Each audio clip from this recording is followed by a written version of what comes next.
வணக்கம். ஒரு தொகுதியோட தலையெழுத்த தீர்மானிக்கிறது வெறும் தேர்தல் எண்கள் மட்டும்தானா? இல்ல. அது அங்கே வாழ்ற மக்களோட கனவுகள், அவங்களோட அன்றாட போராட்டங்கள், அவங்களோட எதிர்பார்ப்புகள். தமிழ்நாட்டோட மிக முக்கியமான நகர்ப்புற தொகுதிகள்ல ஒன்னான திருச்சிராப்பள்ளி கிழக்கு தொகுதியில என்ன நடந்தது? வாங்க இந்த தரவுகளுக்குள்ள இன்னும் ஆழமா போய் பார்க்கலாம்.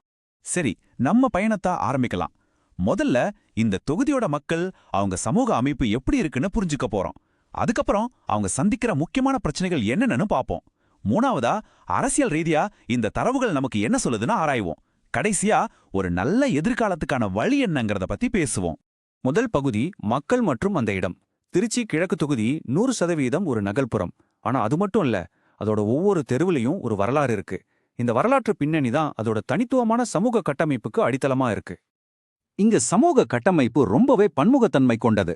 பாத்தீங்கன்னா, வெள்ளாளர்கள் சுமார் 16%, முஸ்லிம்கள் 15%, கிறிஸ்தவர்கள் 11%, அப்புறம் பட்டியல் சாதியினர் கிட்டத்தட்ட 11% இருக்காங்க. இங்க நம்ம கவனிக்க வேண்டிய முக்கியமான விஷயம் என்னன்னா, எந்த ஒரு சமூகத்துக்கும் தனிப்பெரும்பான்மை கிடையாது. அதனால ஜெயிக்கணும்னா ஒருமித்த கருத்தை உருவாக்க வேண்டியது ரொம்ப அவசியம். இந்த சமூக கலவை தான் நாம் அடுத்து பார்க்க போற அரசியல் மாற்றங்களுக்கு ஒரு முக்கியமான காரணியா அமையுது. சரி, இப்போ இங்கு வாழ்ற மக்களோட அன்றாட பிரச்சனைகள் என்னன்னு பார்ப்போம். அவங்களோட கனவுகளுக்கும் நிஜத்துக்கும் மத்திய இருக்கிற இடைவெளி என்னன்னு தெரிஞ்சுக்கலாம். இந்த தரவுகள் மக்களின் மனக்குமுறலை ரொம்ப தெளிவா காட்டுது. நாள்பட்ட தண்ணீர் பற்றாக்குறை, குண்டும் குழியுமான சாலைகள், பொதுத்துறை நிறுவனங்கள்ல வேலை போனதால ஏற்பட்ட வேலையில்லா திண்டாட்டம், அடிக்கடி வர்ற கரண்ட் கட், அப்புறம் நீட் மாதிரி தேர்வுகளுக்கு ரொம்ப செலவு பண்ணி கோச்சிங் போக வேண்டிய கட்டாயம், இதெல்லாம் எது சின்ன சின்ன அசௌகரியங்கள் இல்ல. இதெல்லாம் மக்களோட வாழ்க்கை தரத்தையே கேள்விக்குறியாக்குற பெரிய தடைகள். அப்போ இந்த பிரச்சனைகள் எல்லாம் வாக்கு சாவடியில எப்படி எதிரொலிச்சிருக்கு? இந்த எண்கள் நமக்கு 3 முக்கியமான சிக்னல்களை கொடுக்குது. முதல் சிக்னல், ஒரு மிகப்பெரிய அரசியல் மாற்றம். 2016ல அதிமுக 47.9% ஓட்டு வாங்கி ஜெயிக்குது. ஆனா பாருங்க, வெறும் 5 வருஷத்துல 2021ல திமுக 54.6% வாக்குகள் வாங்கி ஒரு தெளிவான வெற்றியை பதிவு செய்து. இது மக்களின் மனநிலையில எவ்வளவு பெரிய மாற்றம் வந்திருக்குங்கிறதுக்கு ஒரு நேரடி சாட்சி. ஆனா இங்க நாம கவனிக்க வேண்டிய ரெண்டாவது, இன்னும் ஆழமான ஒரு சிக்னல் இருக்கு.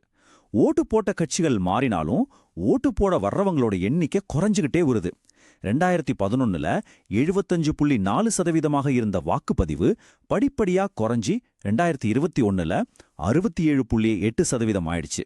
ஒரு 10 ஆண்டுல இப்படி தொடர்ந்து வாக்குப்பதிவு குறையுதுன்னா அது மக்கள்கிட்ட வளர்ந்து வர ஒருவித சலிப்பையோ அதிருப்தியோ தான் காட்டுது. இது ரொம்ப முக்கியமான ஒரு கேள்வியை எழுப்புது. ஏன் மக்கள் அரசியல்ல இருந்து கொஞ்சம் கொஞ்சமா தங்களை விலக்கிக்கிறாங்க? இதுக்கான பதில் கொடுக்கப்பட்ட வாக்குறுதிகளுக்கும் களத்துல நடந்த வேலைகளுக்கும் நடுவுல இருக்கிற பெரிய இடைவெளியில தான் இருக்கு. ஆளுங்கட்சி சட்டமன்ற உறுப்பினரா இருந்தும் அவரோட செயல்பாடு ஒரு கலவையான தாக்கத்தை தான் ஏற்படுத்தியிருக்கு. மாநில அளவிலான நலத்திட்டங்கள் ஓரளவுக்கு மக்களை சென்றடைஞ்சிருக்கு. ஆனா உள்ளூர் அளவிலான அடிப்படை உள்கட்டமைப்பு, அதாவது ரோடு, தண்ணி வசதிகள்லையும் மக்கள் அவர் மேல வச்சிருந்த நம்பிக்கையிலையும் ஸ்கோர் ரொம்பவே குறைவாதான் இருக்கு. இந்த குறைவான ஸ்கோருக்கு பின்னாடி ஒரு அமைப்பு ரீதியான காரணம் இருக்குன்னு இந்த டேட்டா சொல்லுது. அது என்னன்னா, மாநகராட்சியோட நிதி ஒதுக்கீடு. இந்த தொகுதிக்கு நகரத்தோட மொத்த நிதியிலிருந்து ஒதுக்கப்பட்டது வெறும் 7.9% மட்டும்தான். இது எவ்வளவு குறைவான பங்குன்னு யோசிச்சு பாருங்க. அப்போ இங்க பிரச்சனை ஒரு தனிநபரோட செயல்பாடு மட்டும் இல்ல, இது சிஸ்டம்ல இருக்கிற ஒரு கோளாறு. போதுமான நிதியை ஒதுக்காததுனால மக்களுக்கு நல்ல சேவை கிடைக்கல, கொடுத்த வாக்குறுதியை காப்பாத்த முடியல. இதனால கொஞ்சம் கொஞ்சமா மக்கள் நம்பிக்கையை இழந்துட்டே வர்றாங்க. இது ஒரு சங்கிலி தொடர் மாதிரி. இது நம்மள 3வது சிக்னலுக்கு கூட்டிட்டு போகுது. இத நாம நலத்திட்ட சோர்வுன்னு சொல்லலாம். பல வருஷமா இலவசங்களையே பார்த்துட்டதால வாக்காளர்கள் இப்ப உறுதியான கண்ணுக்கு தெரியற மாற்றத்தை எதிர்பார்க்கறாங்க. அவங்களோட எதிர்பார்ப்பு இப்ப தற்காலிக நிவாரணத்தை தாண்டி நிரந்தரமான வேலைவாய்ப்பு, தரமான வசதிகள்னு அடுத்த கட்டத்துக்கு நகர்ந்திருக்கு. சரி, இவ்ளோ பிரச்சனைகள் இருக்கு. இழந்த நம்பிக்கையை திரும்ப கட்டுறதுக்கு என்னதான் வழி?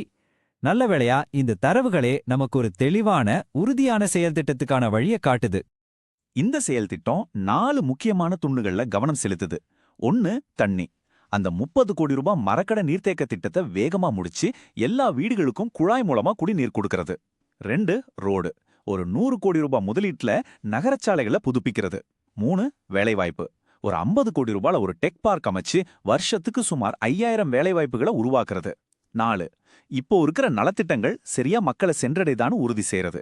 இதெல்லாமே அளவிடக்கூடிய உறுதியான இலக்குகள். இங்கே மிக முக்கியமான விஷயம் நம்ம கவனத்தை மாத்துறதுதான். இலவசங்கள்ங்கிற இடத்துல இருந்து வேலைவாய்ப்பை உருவாக்குறதுக்கு நகரணும். வெறும் வாக்குறுதிகள் கொடுக்கறத விட்டுட்டு செஞ்சு முடிச்சதுக்கான ஆதாரத்தை காட்டணும். தேவையில்லாத சர்ச்சைகளை பத்தி பேசுறதுக்கு பதிலா வளர்ச்சியோட உண்மைகளை பத்தி பேசணும். இந்த தரவுகள் நமக்கு ஒரு தெளிவான வழியை காட்டுது. முன்னேற்றத்துக்கான வாய்ப்பு ரொம்பவே பிரகாசமா இருக்கு. அப்போ இங்க கேள்வி செயல் திட்டத்தை பத்தினது இல்ல, அதை செயல்படுத்துற திறமையையும் மன உறுதியையும் பத்தினதுதான். ஒரு வரைபடம் நம்ம கையில இருக்கு, ஆனா மக்களின் நம்பிக்கையை மீண்டும் வென்றெடுப்பதற்கு இருக்கிற கடைசி தடை இந்த செயல் திட்டத்தை நிறைவேற்றுவதுதானா?